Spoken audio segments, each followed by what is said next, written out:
allowed to terrorize us. And the regime, the Starmer regime, does nothing against them. No, they only attack the best people, the people who take action against the genocide. So please, whatever you can, whether it is cultural boycott, whether it is Palestine action, we all need to fight for Gaza and the Palestinians. Lovely Palestine. Yes. Free, free. Palestine! Free, free. Palestine! From the river to the sea. Palestine will be free! From the sea to the river. Palestine will live forever! Amazing. Thank you so much. Thank you.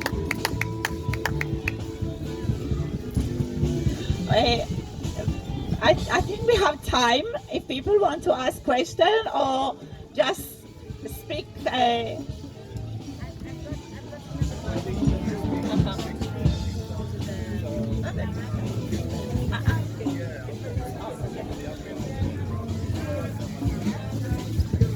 you So- hear me? Yeah? Brilliant. So, if anyone's got any questions to ask or some comment or even just a thank you for Yael, who's made this particular journey just to come here today to speak to us.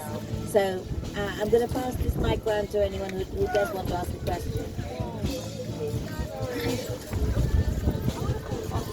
So I talk to a lot of people. So I talk to a lot of people about Palestine. I'm also a journalist, and I've been writing about Palestine through the context of music, psychedelic trance actually. And the psychedelic trance scene has been the most silent scene. Drum and bass, techno, house music, dubstep, jungle, acid techno, acid house. All those scenes have been really outspoken against the genocide of the Palestinian people. The only silent scene has been the psychedelic trance scene. And like some of the people I've spoken to in that scene, they say to me, you know, Israel's the only democracy in the Middle East. Yeah? So I completely dispute that. But what would be your response to somebody that tells you that Israel's the only democracy and that they need to do what they're doing in order to protect that region? 3 days ago, there was a protest in Tel Aviv against. The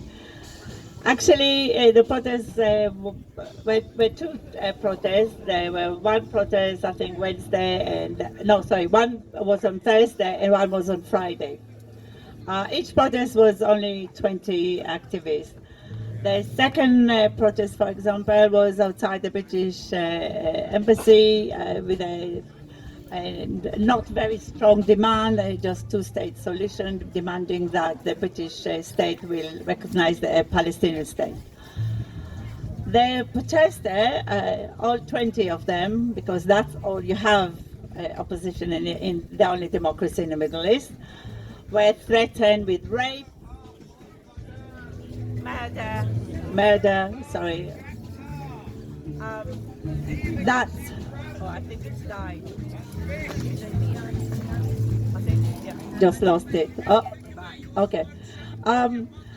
So that is the only democracy. When you demand the right to rape prisoners, what democracy it is? Israel was using rape as part of torture for decades. It's nothing new. It's now, however, became so common, just like a pastime.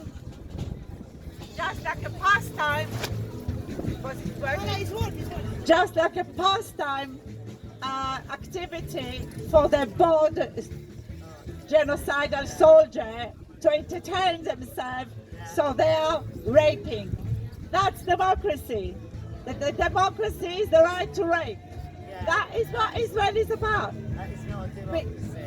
I was born in Israel. Yeah.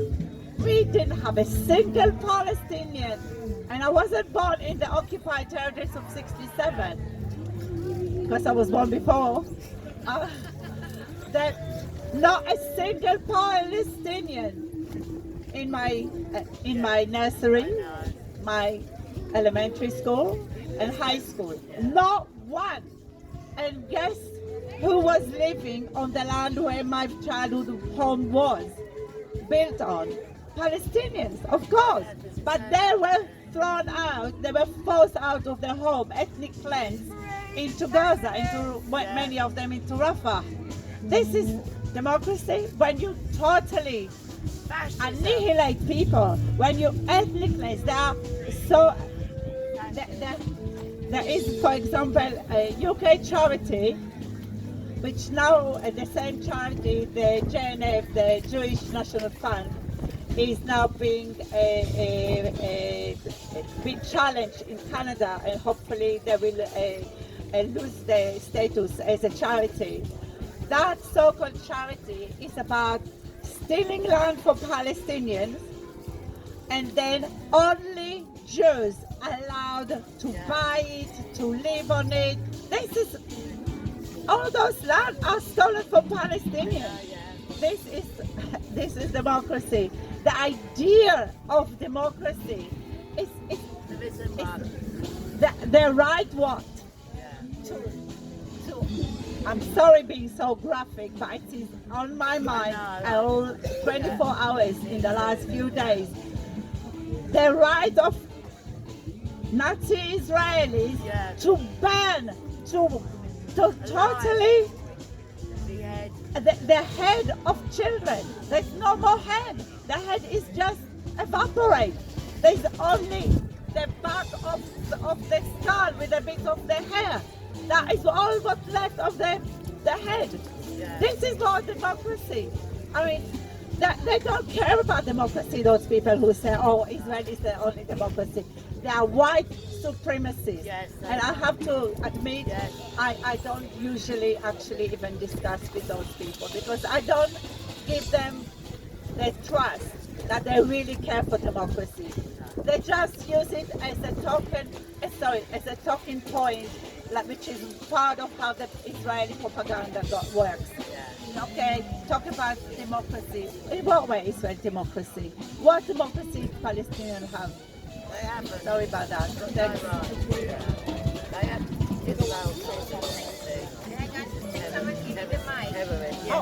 Oh, you have it. Oh, yeah.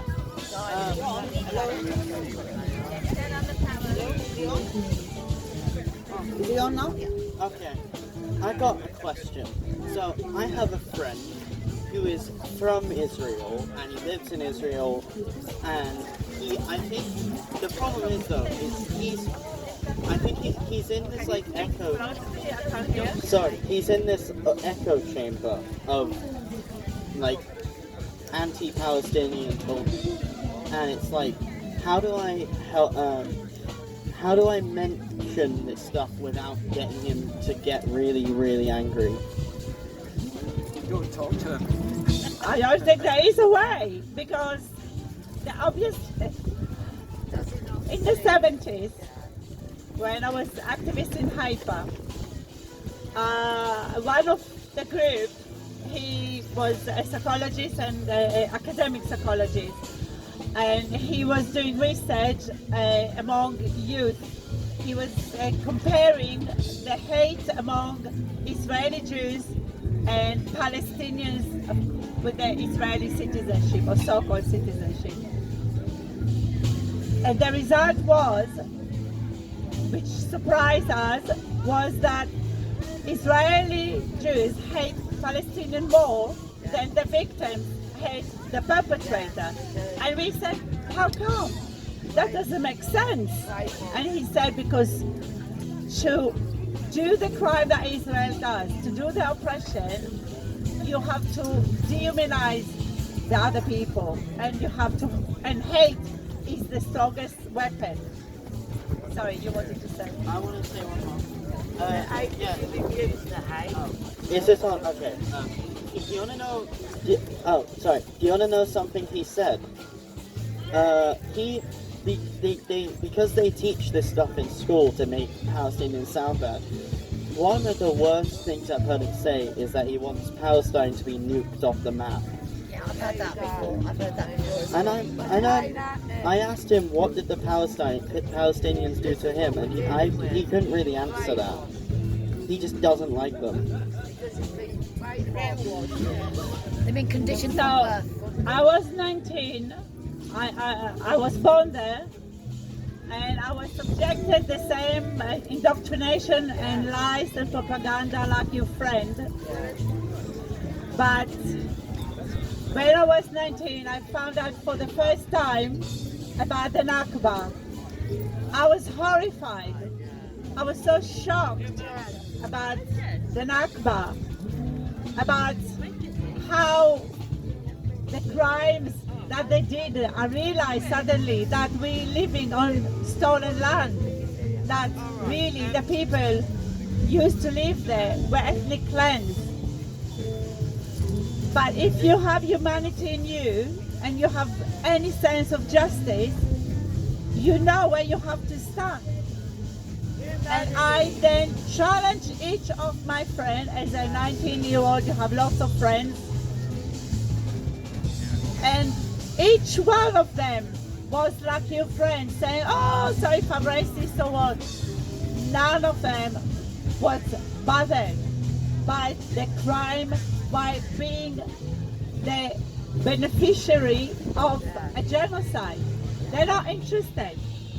So what I did from that moment, none of them was my friend. Because as the special song goes, if you have a racist friend, beat your brother, beat your sister, now is the time to end that friendship. I'm sorry to say that, but that's you personal, but the